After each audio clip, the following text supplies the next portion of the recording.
পশ্চিমবঙ্গের রাজনীতিতে বড় পরিবর্তনের ইঙ্গিত।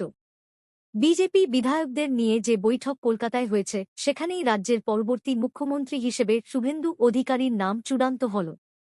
নন্দীগ্রাম ও ভবানীপুর দুই গুরুত্বপূর্ণ কেন্দ্র থেকেই জয়ী হওয়ার পর তাঁর রাজনৈতিক গুরুত্ব আরও বেড়েছিল। বিশেষ করে ভবানীপুরে প্রাক্তন মুখ্যমন্ত্রী মমতা ব্যানার্জিকে প্রায় 15,000-এর বেশি ভোটে পরাজিত করার ঘটনাকে বিজেপি ঐতিহাসিক মোড় বলে ব্যাখ্যা দিয়েছিল।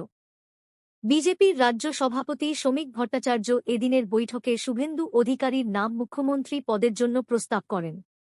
যদিও শ্রমিক ভট্টাচার্যের নামও মুখ্যমন্ত্রী পদের দৌড়ে ছিলেন, তবে শেষ পর্যন্ত শুভেন্দুর সাংগঠনিক দক্ষতা, দীর্ঘ রাজনৈতিক অভিজ্ঞতা এবং নির্বাচনী সাফল্য তাঁকে এগিয়ে দিয়েছে বলেই মনে করা হচ্ছে।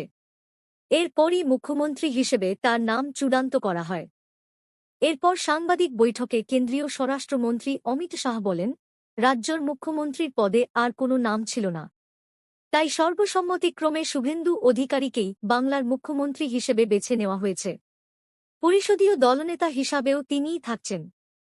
এদিন কলকাতায় বিজেপির বিধায়ক দল বৈঠক ঘিরে ব্যাপক উৎসাহ দেখা যায়। নবনির্বাচিত বিধায়করা একে একে বৈঠকে যোগ দেন।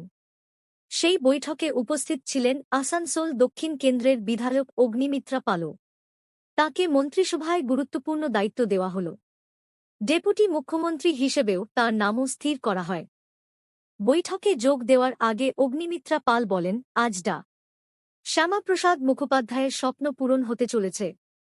বাংলার মানুষ বিজেপিকে বিপুল সমর্থন দিয়েছেন, তার জন্য আমরা তাঁদের ধন্যবাদ জানাই।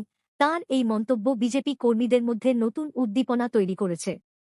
রাজনৈতিক বিশ্লেষকদের মতে, শুভেন্দু অধিকারীকে মুখ্যমন্ত্রী করা হলে বিজেপি বাংলায় শক্তিশালী সাংগঠনিক বার্তা দিতে পারবে। একদিকে তিনি দক্ষিণবঙ্গের জনপ্রিয় মুখ, অন্যদিকে তৃণমূল কংগ্রেস ছেড়ে বিজেপিতে যোগ দেওয়ার পর থেকেই তিনি দলের অন্যতম প্রধান কৌশলবিদ হিসেবে উঠে এসেছেন। নন্দীগ্রামের লড়াই থেকেই তিনি রাজ্যের রাজনীতিতে বড় প্রতিপক্ষ হিসেবে নিজেকে প্রতিষ্ঠিত করেছিলেন। অন্যদিকে অগ্নিমিত্রা পালকে উপমুখ্যমন্ত্রী করা হচ্ছে। নারী নেতৃত্বের দিক থেকেও একটি গুরুত্বপূর্ণ বার্তা দিল বিজেপি। ফ্যাশন ডিজাইনার থেকে রাজনীতিতে আসা অগ্নিমিত্রা ইতিমধ্যেই দলের অন্যতম পরিচিত মুখ হয়ে উঠেছিলেন। বিজেপি কর্মী সমর্থকদের একাংশের দাবি, এই ফলাফল বাংলার রাজনীতিতে নতুন অধ্যায়ের সূচনা করতে চলেছে। এর অপেক্ষায় ছিলেন বঙ্গের বিজেপি সমর্থকরা। শনিবারই কলকাতার ব্রিগেড ময়দানে রাজ্যের পরবর্তী মুখ্যমন্ত্রী হিসেবে নিজের দায়িত্ব বুঝে নেবেন শুভেন্দু অধিকারী।